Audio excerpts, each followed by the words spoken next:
Hi everyone and welcome to my place. A while ago I shared how to make this gorgeous magical garden. Do you see that? Oh, they do work. And so I'll put up the link so you can go back and see how I did all of these little mushrooms and put them up. You can use them onto a log, you can do lots of things with this.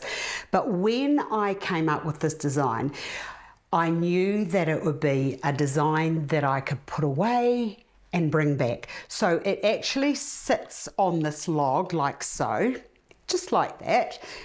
Check your lights go before you go too far into this design. And I thought, what could I do? Oh, I know, Sleepy Hollow will recreate something like that for Halloween. So I used it for Christmas, I've used it on my table all throughout the year. Goes away, bring it out, check the batteries, and then we go again.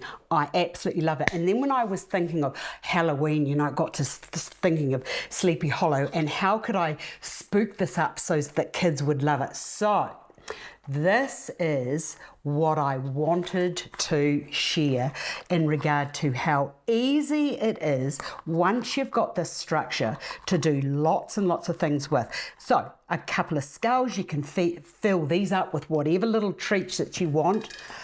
Couple of these little skeletons hanging down, and it doesn't need to have very much on it to really give some lot of visual interest without putting a lot of effort into it really. So I've got some spiders here that I thought would be lovely, and you know that webby stuff that you can get, the spider webby stuff, you could perhaps put all that through it, but I didn't want to go to too much bother because really it's just something so that when the grandkids come in, they can go, oh, what has Nanny done this time? Oh, I love it. And then that can go up into there. And I've got these little spiders around here that I'll just put all around the place so that the kids can find them.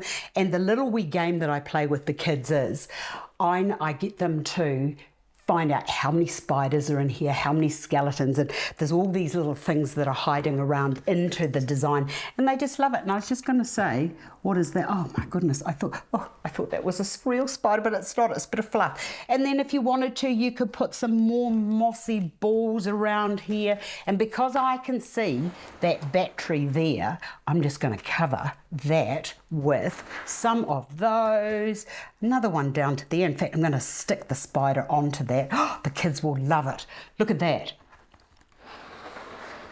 Easy design to stimulate the kids visually for Halloween. I hope you've enjoyed this. I've enjoyed sharing this with you, and I like it when they're simple for us people that are a bit busy. Anyway, I hope you've enjoyed this. I've enjoyed sharing it with you, and I look forward to seeing you all again another day.